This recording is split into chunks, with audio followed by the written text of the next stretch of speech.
ক্বালা ফিরআউন, ফিরআউন তখন বলল, ফিরআউন বলল যে এই নেতাজি থামো, এতক্ষণ তুমি যেভাবে বক্তৃতা দিচ্ছ আমার গোটা সংসদ এমপি মন্ত্রী ব্যামাক্ত বক্তৃতা শুনে এই বিলি আর পাশ করবে না, ঠিক না? যেভাবে মোটিভেশনাল বক্তৃতা দিচ্ছ, এই এমপি বা এই নেতার বা এই মন্ত্রী এখন ইনি কোন পদের ছিলেন এটা নিয়ে কিন্তু এখন গোলমালা, কেউ মন্ত্রী বলেছেন, কেউ অন্যতম নেতা বলেছেন, পার্টির নেতা বলেছেন, কথা বোঝেননি? তো এখন প্রশ্ন হলে এই বক্তৃতা যখন চলতেছিল তখন ফেরন মাঝখানে দিয়েছে বাধা, কি দিয়েছে বাধাটা কি বললাম? থামো। ক্বালা ফিরআউন, ফেরাউন আর বক্তৃতা শেষ করতে দিল না, ফেরাউনও ভয় পেয়ে গেছে।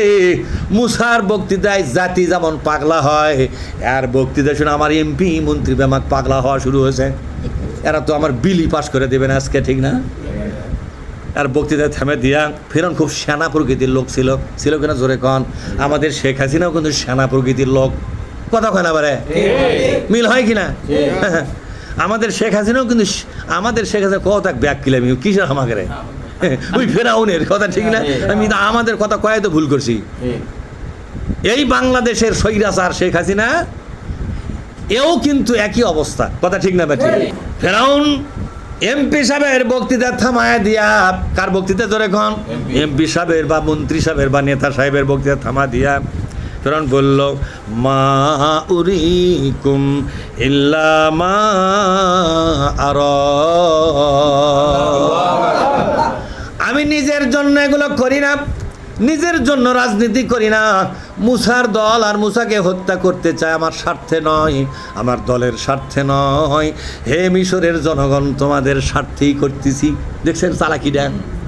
আমি দেশের জনগণের জন্য রাজনীতি করি, নিজের জন্য নয়। নিজের জন্য আমি কিচ্ছু করি না, তোমাদের জন্যই করি। এই মুসাকে আমি নিজের জন্য কি মারবো নাকি? আমার কি টাকা পড়ছে? তোমরা যাতে ভালো থাকো, তোমরা যদি চিরদিন এখানে শান্তিতে থাকো, নেতাগিরি করে খাওয়া পারো, কি করে খাওয়া পারো? নেতাগিরি করে খাওয়া পারো। তোমরা যেন সারা জীবন ক্ষমতায় থাকো, তোমাদেরই ক্ষমতা পাকাপোক্ত করার জন্যই আমি মুসা এবং মুসার দলকে আমি মারতে চাই, নিজের স্বার্থে নয়। যা কিছু করতেছি তোমাদের স্বার্থেই করতেছি। এরপর আল্লাহ পাক বলছেন, শোনেন, ওয়ামা আহাদিকুম ইল্লা সাবিলার রাশাদ। কি বলতেছে শুনছেন?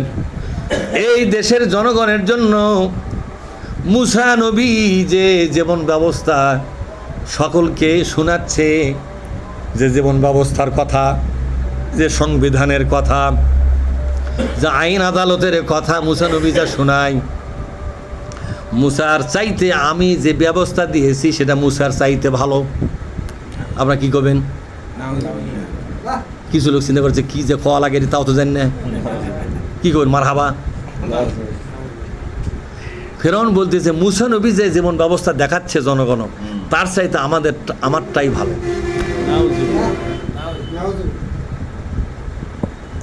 বর্তমান রাজনীতি আলারা বলতেছে জামাত ইসলামী যে আইন কায়েম করতে চায় সে আইন আমাদের দেশে চলবে না, আমরা যেটা তৈরি করেছি সেটাই এই দেশের জন্য উপযুক্ত। তাহলে ফেরাউনের বক্তৃতা আর এর বক্তৃতার মধ্যে কোনো ভাগ আছে? কি মনে হয়? একই মনে হয় কিনা? সে সময় ফেরাউনের পক্ষে যারা ছিল জনগণ, আজকে এই নেতাদের পক্ষে এই দেশের জনগণ আছে। ওই দেশের জনগণ যদি জাহান্নামত যায়, তো এই দেশের জনগণ গুলো কুর যাবে? মিল যদি হয় তাহলে কি হবে? একই জায়গা। মান তাসাব্বাহা বিকাওমিন, তোমার আচরণ যদি পূর্ব দিনের ওই জালেমদের সাথে মিলে যায়, অবশ্যই তোমাদের ভাগ্যে খারাপ আছে, তোমাদের ভাগ্যের পরিণতি তাদের মতোই হবে। কার মতো হবে? যেরকম ওরকের মতোই হবে। আমি কি কথা বুঝাই বলতে পারতেছি? আল্লাহ তাআলা বলছেন, ফেরাউন বলল, আমি তোমাদেরকে যে বানিয়ে দিচ্ছি, যে আইন দিচ্ছি, যে ব্যবস্থা দিচ্ছি, যে সংবিধান তৈরি করে দিয়েছি, আমি অর্থনীতির বিধান দিয়েছি, রাজনীতির বিধান দিয়েছি, আদালতের বিধান দিয়েছি, লেখে লেখে আমার দেওয়া বিধান মুসার চাইতে ভালো হবে। তোমরা এটার পক্ষেই থাকো, এটাই মানে চলো, ওই মুসারটা মানার দরকার নাই। বলেন তো জামাত ইসলামী যা রাজনীতি দেখাচ্ছে কেউ যায়ও না, ওটা মানার দরকার না, আমাদেরটাই ভালো, বলে কি বলে না? তাহলে এদের বক্তব্য আর মুসা নবীর সময়কার ফেরাউনের বক্তব্যের মিল আছে না নাই? তাহলে এরা কি ফেরাউনের জাত গোষ্ঠী কিনা? কথা কয় না পারে এই মজনু ভাই এরা কি ফেরাউনের জাত গোষ্ঠী কিনা ঠিক। কথাই তো মিল হয় মিল হয় কথাই যদি মিল হয় তাহলে জাতটাও তো মিল আছে অবশ্যই রঙে রঙে মিল হয়ে যাচ্ছে